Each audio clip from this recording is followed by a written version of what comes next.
Good evening. Welcome to another edition of the Press Club with me, Kendall Burton, and my co-host, Mr. Earl Buske, a program where we review the big stories making news each and every week and discuss issues affecting the media. We look at today's newspapers from the Voice newspaper. The headline there, Nothing Political, the Archbishop Rivas defends church's statement, and Jazz in the West tomorrow, Sunday.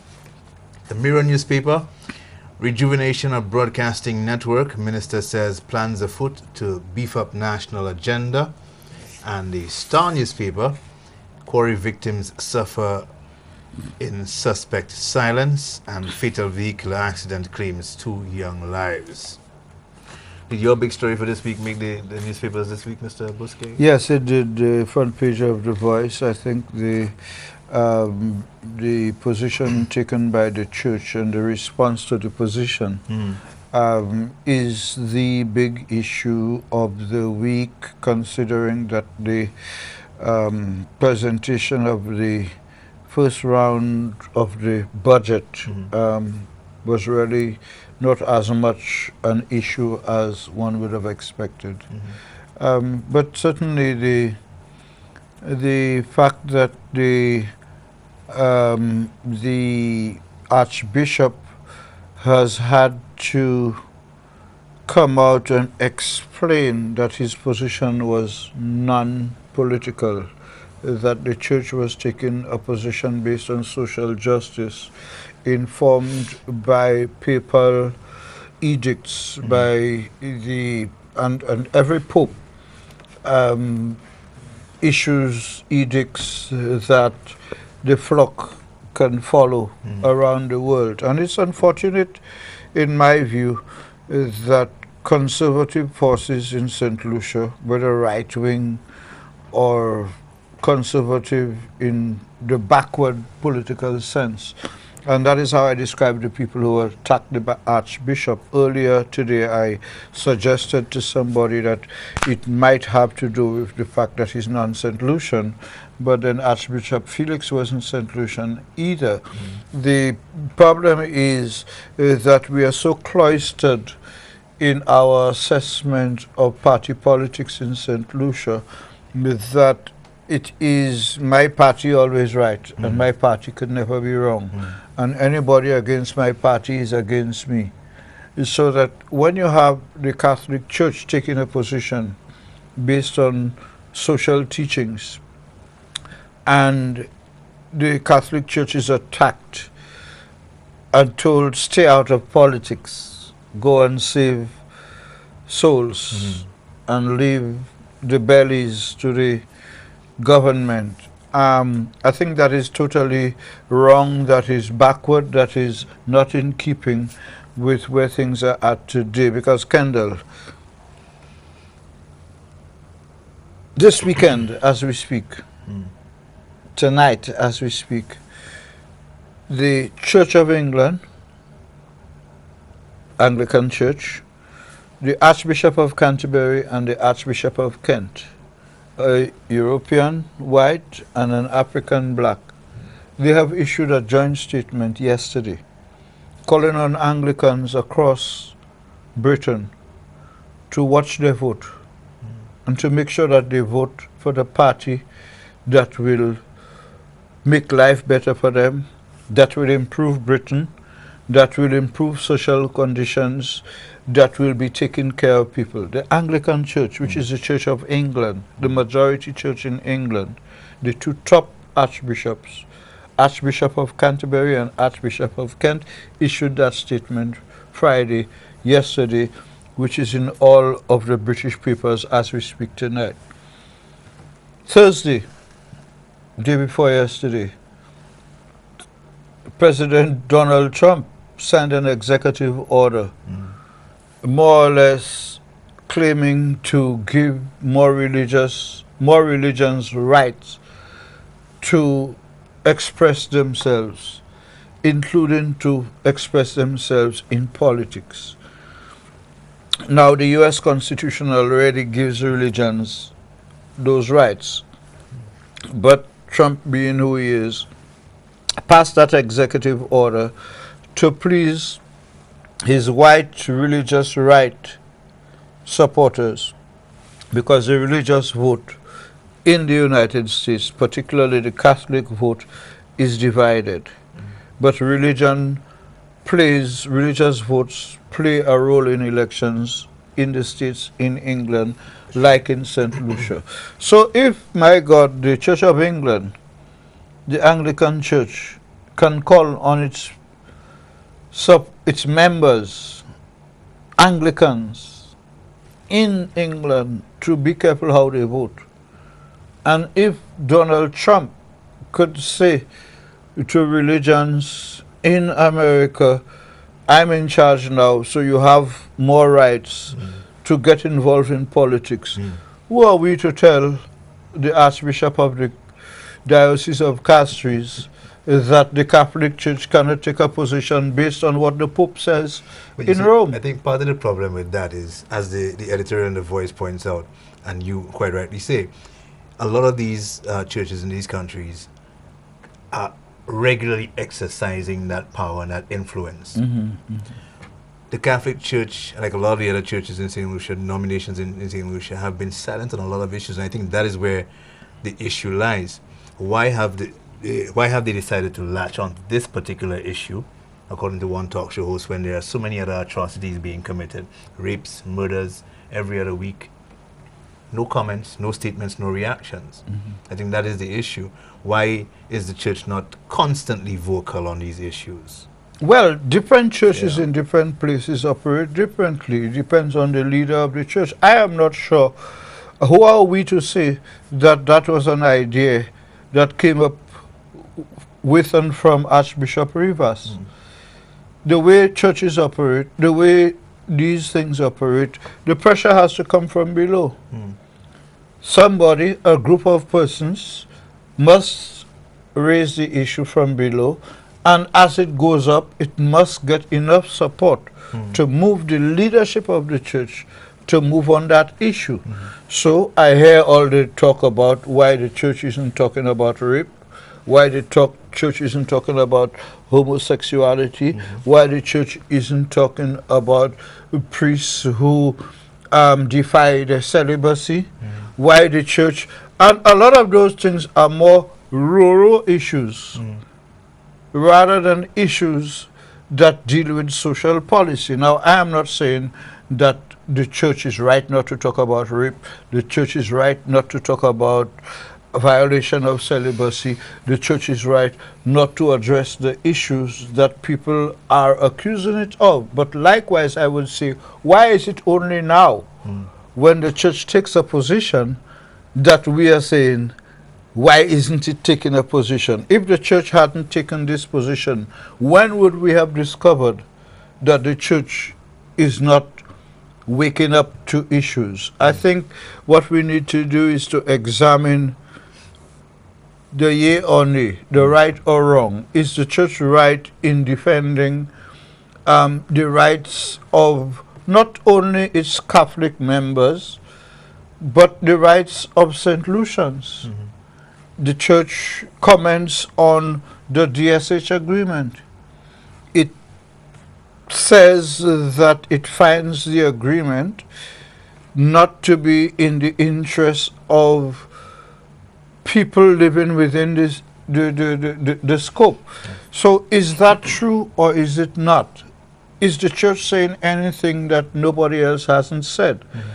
And we have this tendency to, because the church says something that is a comment on a political issue, it automatically gets judged as taking a political position, just like the press. But I think that was fueled because one of its clergy was very active in the initial demonstrations or protests against the DSH. Yes, and that might have been new in St. Lucia, but that's not new. Priests get involved in politics. In 1979, the foreign minister of Nicaragua after the revolution was Father Miguel Dos Coto, a Catholic priest. The minister of culture was another Catholic priest. The president of Haiti for 2 terms was a Catholic priest, Father Jean-Bertrand Aristide. What if Monsignor Patrick Anthony decides to run for elections? Are people going to say that why you know, you tired saving souls, so right now you want to buy souls. You know, I think we should not discourage churches, irrespective of whether it's Catholic, Anglican, Methodist, whoever. Churches represent people. People are citizens. And you know what? At the end of the day, the history of our Catholic Church here is like everywhere else. Catholics decide when they're listening to their church. Catholics did not support the church's position in opposition of the death penalty after the nun and priests were killed on the last day of last year. The church say don't hang them. Catholics say hang them. The Catholic Church has taken a position on condoms, that they're against condoms. Catholics using condoms. They haven't taken the church's position on that. The church came out and opposed casino gambling.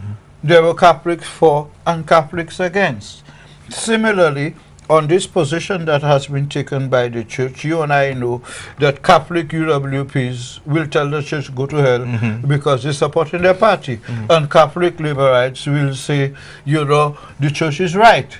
But the fact that the church's position coincides with a position taken by the Labour Party should not be used to accuse the church of supporting the Labour Party, because the position taken by the church is also taken by so many other St. Lucians, including supporters of the UWP, including past leaders of the UWP, including senior officers of the UWP. So this is an issue that affects not only Catholics, and what the Catholic Church said there is in the name of Christians, and not in the Catholic Church didn't say it's taking its position for Catholics. So I think at the end of the day, we have to be more interested in whether the Prime Minister and the government are going to, as Nancy Charles says, meet with the church. I read that she said they had one meeting, but both sides were busy, so they have agreed to meet again. My thing would be meet with the church, but not only the church, meet with the opposition, meet with the National Trust, meet with the concerned citizens. But here again, why weren't all these meetings held in the initial stages of the discussion of the agreement rather than after the signature was affixed to the initial agreement? The framework agreement. You see, the framework agreement, I read references to the Prime Minister having confirmed that the internet circulated document is in fact the framework agreement. The church, Catholic Church, is also quoting the framework agreement in its document. Here we have a situation where, up to as we speak, the framework agreement is not a public document. You know, we have seen copies of 20 pages of a document with the Prime Minister's signature on each page. But that hasn't presented in Parliament. It's not a document of the House. It's not a formal document. So you have an entire country, including the church, including the Parliament, including the Chamber of Commerce, including the National Trust, including the View for Concerned Citizens, including other concerned citizens. Everybody is quoting a document that tomorrow the Prime Minister can say, we never confirmed that was it. And we keep hearing that the agreement is still under negotiation. Who is going to believe that when work has started, at least 2 agreements have been signed, at least 2 different illustrations of the proposed causeway have come up, and so many discussions are taking place, so many decisions are being made. It's hard to accept that all of that is happening outside of an agreement. So it must be taken that the framework agreement making the rounds on the internet is the real agreement. And 11 months after this administration took office, it is facing a situation that no other previous administration has faced after 11 months, where there is a serious erosion in the confidence in the government on the part of many of those who elected it. And that is something that the ruling party and government, I think, are underestimating in terms of the growth of both opposition to and concern about both the DSH and CIP on the one hand and the National Trust issue as it relates to the Dolphin Park proposal. And I think in that regard, the government after the budget may have to do more checking than figures. All right, we don't want to spend too much time on any one topic tonight because we did that last week when we focused almost entirely on the budget. So I want to shift our focus to the Star newspaper, the fatal vehicular accident that claims 2 young lives, one of whose funerals was held today. Tragic incident, 2 young ladies, I think 18 and 19 years old, who lost their lives exactly a week ago. Since then, we've seen the circulation of a number of photographs, graphic images of those victims, leading to the acting Prime Minister, Leonard Montoute, calling for, well, not a new call, that is for the regulation of social media. And again, you have to ask yourself, to what degree can we regulate social media? At what cost? And what lines will be crossed in doing that? I know a number of the social media companies, Facebook, WhatsApp, Reddit, and the others, have attempted to counteract some of those calls or requests by implementing their own internal systems. But to what degree that is working, I'm not sure. When you look at the fact that the UN Declaration of Human Rights ensures that, or Protection. that every human being has the right to freedom of expression, then you wonder to what extent can we pass legislation to regulate social media without infringing on those basic human rights? First of all, I'm just this way because I came from the funeral of one of those 2 young ladies who was my neighbor, my immediate neighbor, and it was really a tragic incident, not worse than any other, because every fatal incident is a fatality that should not have happened. And one of the things I was very much pleased with was not only the large turnout at the cathedral today, but the number of young persons, the quality of the eulogies and presentations made by young persons, the appreciation of her friends, all came out. And she's one of 2. The second one is also to be honored. And like everybody else, or like most people, I was very much annoyed at the fact, because I didn't partake, I didn't look, but at the fact that images were being circulated in such a rapid way that relatives saw images before they knew, Officially. before they were officially informed. Insofar as regulating the social media, I think the horses have bolted and we cannot put the genie back into the bottle.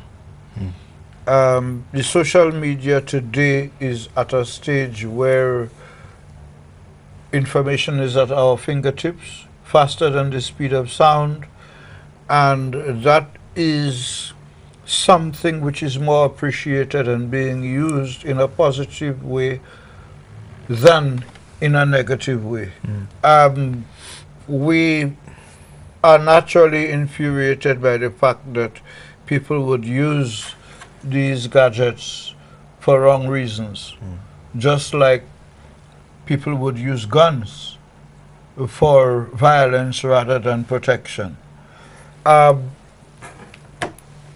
laws to regulate the media have to be followed by people.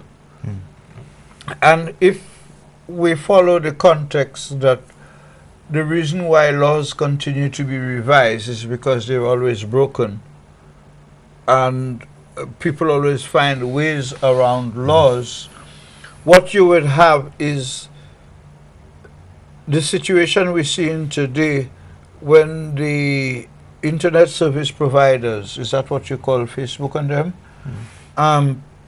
When they are being called to lock down or to open up, they have to examine it not on the basis of the demand by the people requesting, but on the basis of what they consider their duty is to provide access to information, to protect privacy, etc. So today now, while we are fiddling about how we could stop people sending, using internet for the wrong reasons, we can't stop it because it's a human thing. A bigger issue that shows that it is impossible is happening in the United Kingdom now, where following the attack on the House of Parliament where the policeman was killed, it turns out that the guy who did the attack used his phone allegedly to contact ISIS.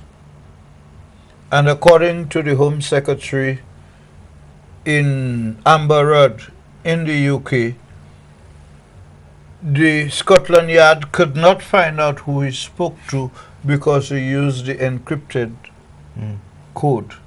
So they are calling on WhatsApp, Facebook, and those people to remove the encryption to allow the government to be able to access your phone anytime they want to find out who you've been speaking to.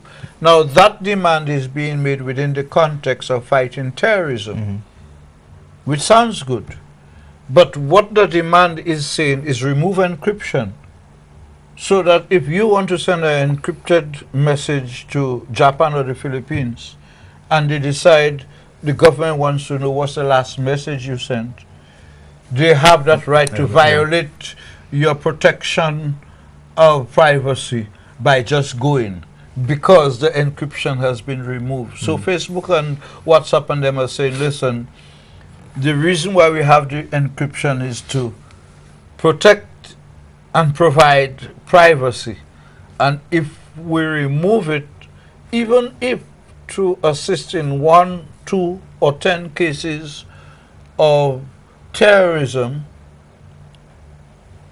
the wider good of the whole internet world's guarantee of protection of their privacy would vanish into thin air. Eroded, if we was to say, well, we want to give the Scotland Yard the right, because from the time the Scotland Yard get that right, the CIA wants it, the FBI wants it, the RCMP wants it, and everybody else, including the Royal St. Lucia Police Force, will be able to say, listen, we need the right to access anybody's phone anytime in the interest of national security.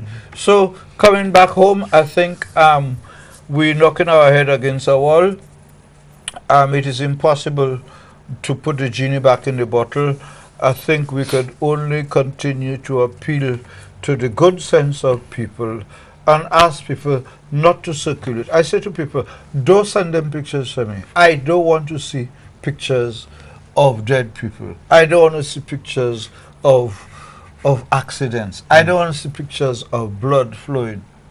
You know, if we could inculcate into people the need to, because it's the sharing, it's the sharing, you know, why that thing looking good or that thing looking bad, so let me send it to all my people. If we could find a way to let people know that what they see as just sharing can be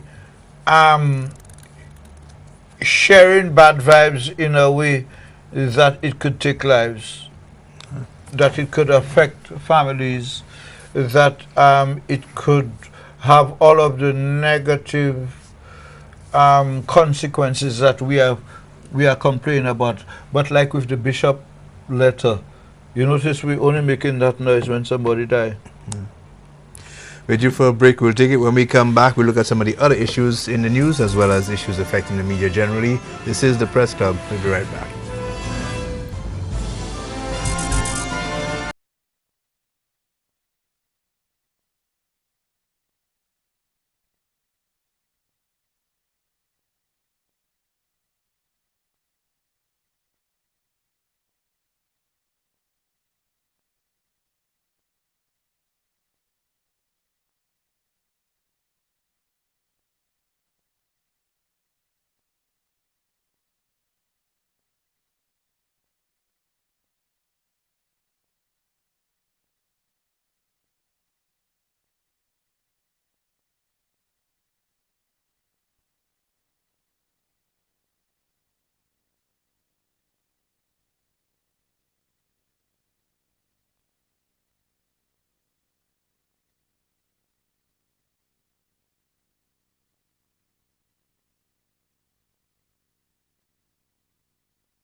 Welcome back. You're watching the Press Club. Earlier this week on Wednesday, St. Lucia's media fraternity joined their international and regional counterparts in observing World Press Freedom Day, which is actually the subject of an article in today's Voice newspaper, a commentary by Mr. Clement Wolf Solange, who is coincidentally the head of the Government Information Service, newly appointed, called Press Released. On World Press Freedom Day. In that article, he refers to the fact that America, which has been for the longest time held up as the yardstick or the ideal as far as press freedom, is under threat under the new President Donald Trump. That's the Voice newspaper. To what extent do you think that is true? Which aspect? That press freedom in America is endangered, and as a result... Well, I don't think there are press freedom in America since Trump came in. Yeah. I mean, since Trump came in, you start to have fake news, half-truth, alternative facts, post-truth. I mean, there's everything to disguise a lie. The U.S. press has never been as believed and believable as we would want to think, because we've said so. Less than a year ago, at the height of the election campaign, surveys carried out indicated that less than 6% of the American people believed the mainstream media. And when you look at the finer print in terms of the believability of the media, less and less people believed the media, and the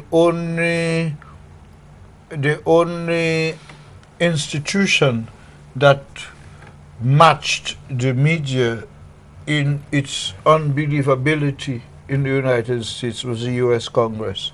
So Americans don't trust the Congress, and they don't believe the media.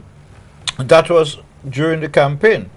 In the period since Trump won and started to carry out his war against the media, it has pushed the US media, particularly the mainstream media, on the defensive.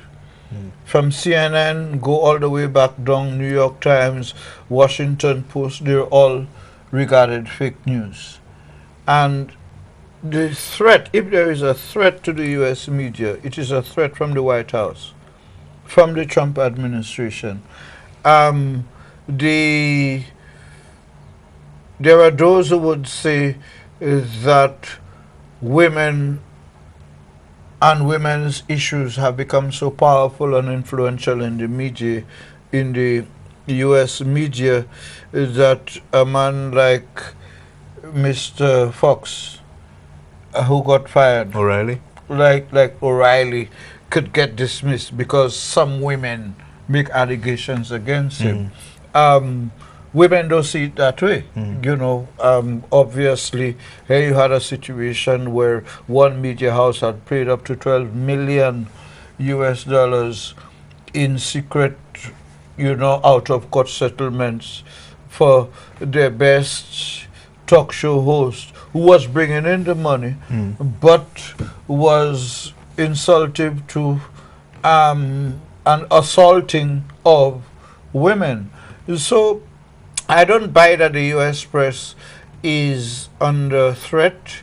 I would rather think that the U.S. press, because it has been treated as being so protected, we hear every day on Newsspin, President Kennedy announcing how the press is the only private institution mentioned in the U.S. Constitution.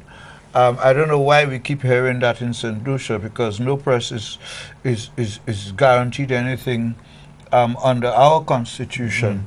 But that was back in 1963. Yeah, but you have a new president now who has threatened to go to review and revise the Constitution if necessary.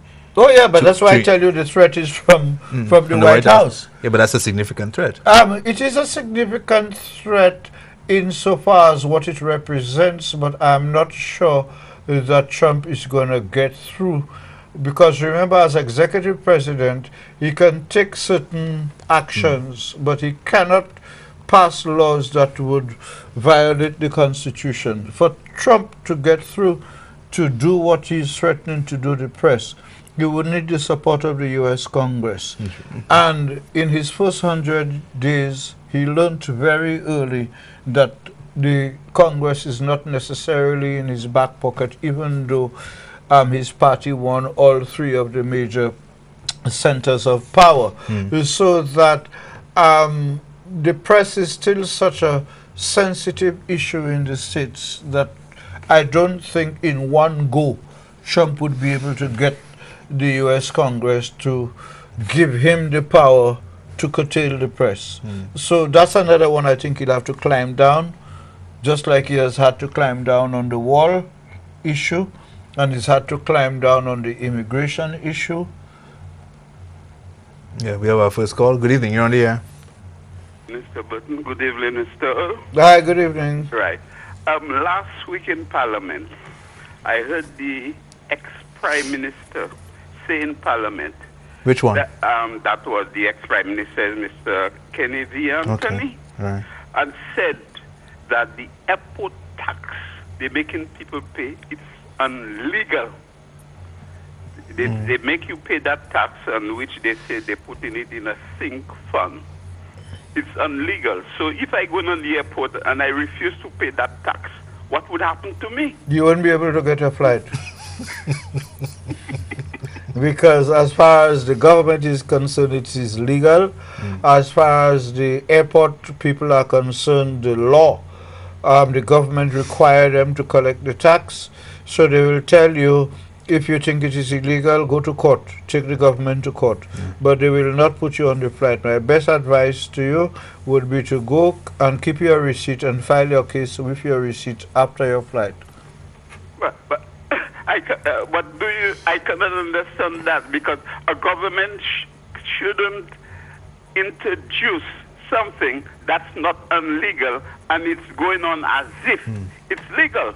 Well, if the government of the day decides that its interpretation of the law makes it legal and it feels that it could defend that in a court of law, then the government of the day will go ahead. I mean, look at that same airport tax is going to increase, and you'll understand that having lived in Europe. That same new airport tax, as of the 1st of June, is going to increase the cost of flights from Europe, from London, from Heathrow, by 60 to 80 pounds. Yeah. Now, that means that St. Lucia will be 60 to 80 pounds more expensive than it was.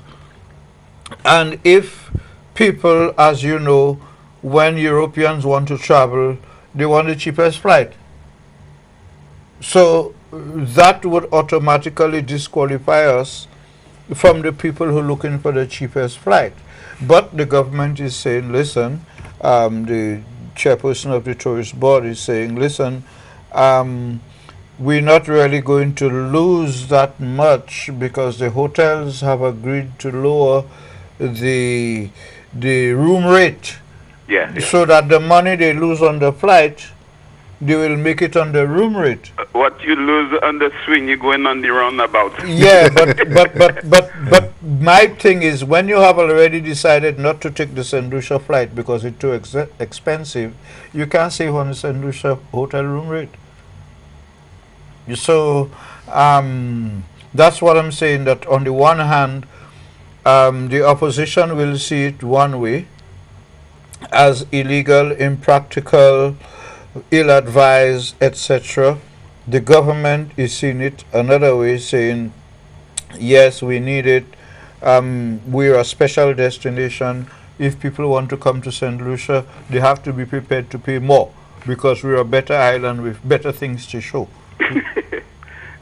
Anyhow, good night, Earl. You Okay. make the case. Thanks for calling. Thanks for the call. Since you're on the subject of Europe and flights from Europe, we might as well shift our focus there because there are two major elections coming up. We can look at the likely implications for us here in the region and for the rest of Europe. But we have another call. Good evening, you're on the air. Yeah, good evening, Mr. Buske. Good evening. And good evening to Kendall. Good evening, sir. Yeah, there's a question. Is it constitutional or not that a government that is elected by the people, for the people, is accountable to the people, is refusing to meet with the people to discuss matters that is of grave concern unto them, like the DSH project, disaster star holding. But you say they refuse to meet? The Prime Minister Mm-hmm. refuses to meet with the people to speak, especially the people from Beaufort. Because we know that the Prime Minister is not our God, is not our king, he's not our boss, he's not our master. He's a public servant elected by the people to serve in their favor and not contrary. That's my point. Yeah, you're right insofar as governments elected by the people, for the people, ought to speak to the people. But I am not sure that at the end of the day you have any part of the Constitution that you could quote directly to say to the government that you must come and talk to the people. What the government is expected to do and is supposed to do by law is investments of that size normally ought to be presented in Parliament, discussed in Parliament. The law becomes a document of the House, and the government and opposition, as elected representatives of the people, supposed to come together and discuss the biggest project for St. Lucia, which the opposition, should it get in government, will be responsible for implementation. That is how it is supposed to happen. The Prime Minister and the government have indicated they are not yet ready, and it appears that they are unwilling to introduce the DSH and the CIP laws in the House for discussion. The government has not said that it is not going to speak to people in Beaufort. It has not said that it refuses to, but as the caller said, it has not done so. So the government can stand accused of refusing to. If it is seen as refusing to speak to the people, then ways and means will have to be found to convince the government that as a government elected by the people, for the people, it is supposed to listen to the people. Yeah. There's an interesting picture at the back of the star says the power of the people is stronger than the people in power. We have another call. Yeah, hello, good night. Hi, good night. How are you doing, folks? Okay. Good, thanks. Yeah, I'm calling as regards to the Archbishop Rivers and having that meeting with Nancy Charles, the administrative attaché. I disagree with that. You know, and under no condition whatsoever should any archbishop or bishop get themselves involved in any political matters as regards to government. The thing about that the Vatican put out, that press release years ago, pertain to Latin American countries, not to the Caribbean countries. The Latin American countries, he would talk, because a lot of priests were involved in speaking up against a lot of dictators, so-called dictators in the Latin American countries.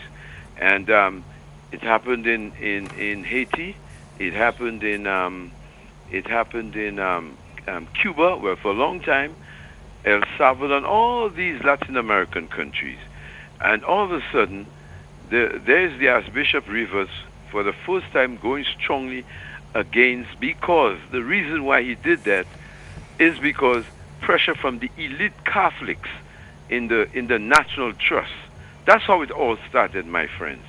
The elite Catholics in the National Trust over the Dolphin and the DSH, and that's how he started to speak up. And there's no reason why Nancy Charles should even make an attempt to come and have a meeting with the Archbishop. If they wanted that to happen, they should get all the religions involved with the Archbishop. If he wanted to lead that party, that's his business. But to come up against and speak against a political, it's like church and state. You know, we're going back as far as the time of slavery. That's what happened. They were never speaking about slavery, except one Catholic minister, Montenesoa. You know, I can't remember his name anyhow. The Catholic Church always has their own agenda. You know, hey, I'm a praying person. I like to pray every night. I like to pray every morning to the Father. But I was not going to sit back and let this man, the Archbishop, get involved, you know, because we did not take him to the ballot box. He was not there when our common folks put the government in power to go to the ballot box, you know. So that's why I'm extremely against that. And were you against the Catholic Church the last time it took a position on politics in 1982, when the Catholic Church and the other churches intervened and they effected a solution to the grave political crisis that was as a result of the power struggle in the Labour Party, resulting in the appointment of Mikey Pilgrim as an interim Prime Minister, which led to peace and elections and a cooling of the vibe. Where were you? Unfortunately, I didn't hear you. Where were you? I wasn't in St. Lucia at the time. Yeah, but that's history. Okay, let me ask you another question. Yeah. The Church of England, which is a Anglican church, yes, the Archbishop of Canterbury and the Archbishop of Kent yesterday, Friday, issued a statement calling on Anglicans across Britain to watch their vote and be careful how they vote, and vote for the party that is going to take care of their communities, of their country, and of themselves. Those are two different things. That I can. You would have preferred if Archbishop Rivers had said, Catholics, get ready to go to the polls? No. I wouldn't agree with him. But what that English thing with the Archbishop of Canterbury and the Archbishop of Kent, you know that they are two different circumstances. Saint Lucia and the Caribbean has never been involved with church and state, you know, at any high political. Come on, church and state were the same throughout colonialism. Yeah, well, that's what you know. So it seems as though Mr. Busquets, that's what's happening. What I'm upset about is you're upset that the Archbishop says something you don't like. No, hey, freedom. That's my wishes, freedom. But listen, Mr. Busquets. Why didn't the Archbishop River come out and say straight up, why don't they get a bipartisanship together? Try to work, you know, between... That's what he want to tell Nancy Charles. Did you see the statement? Because in the statement he does do exactly that. He calls for the political swords to be turned into plowshares, quoting scripture from Isaiah. So he does do that. I think a lot of the people who are criticizing have not seen the statement. You know, we just read things on this program. You must arm yourself when you're calling us. Read the statement and call us back. Busquets, from the time that happened on Thursday, and you didn't have time to read it yet? No, from the time I heard that he didn't go into that, and probably he went into details about probably 2 yesterday. No, on the front page of today's Voice, he explained himself that it is not nothing political. I haven't picked it up yet, so that's well. Why. Go online. Yeah. So let me have. Sum up. We have other calls. Yeah, first, the common man did not was not around when the Archbishop was not around when the common man went to the polls. Okay, that's one of the things I'm saying. And but he was there when the common man went for communion. That's elite Catholic. He's something else, Peter.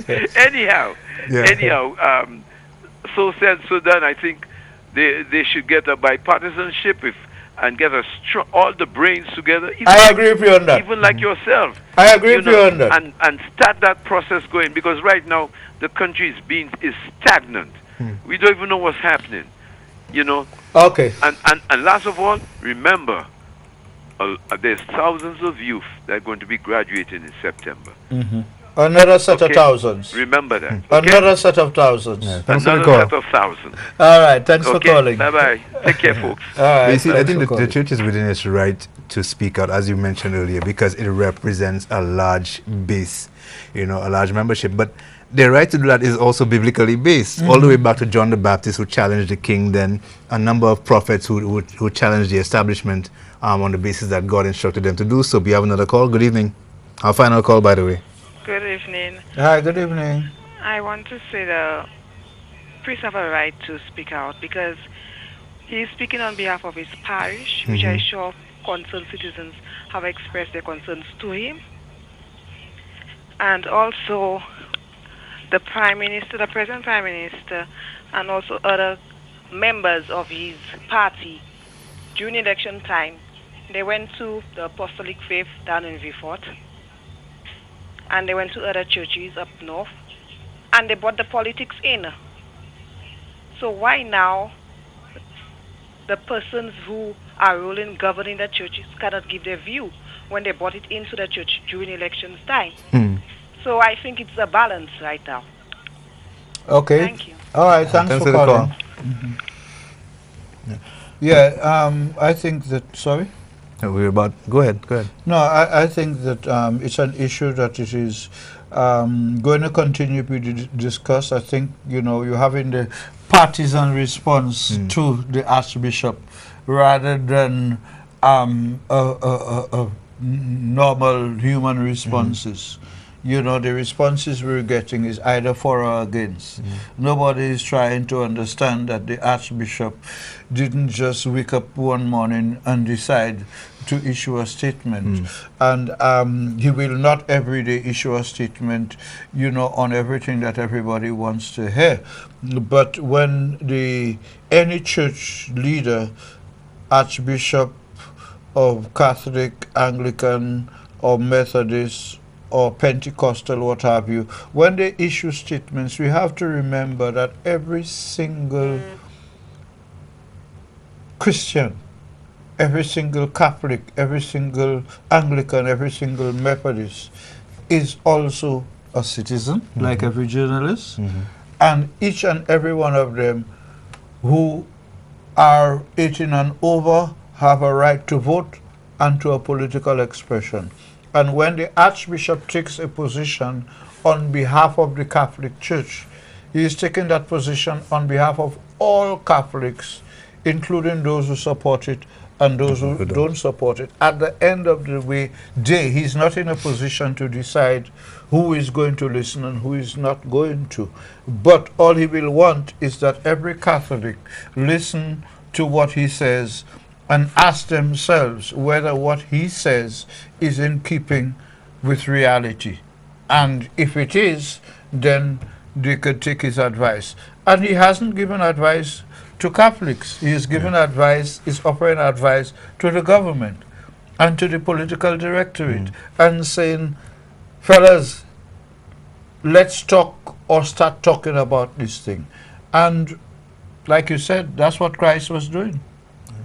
You know, Christ was considered the opposition in his time. He was crucified for opposing the state and opposing the system.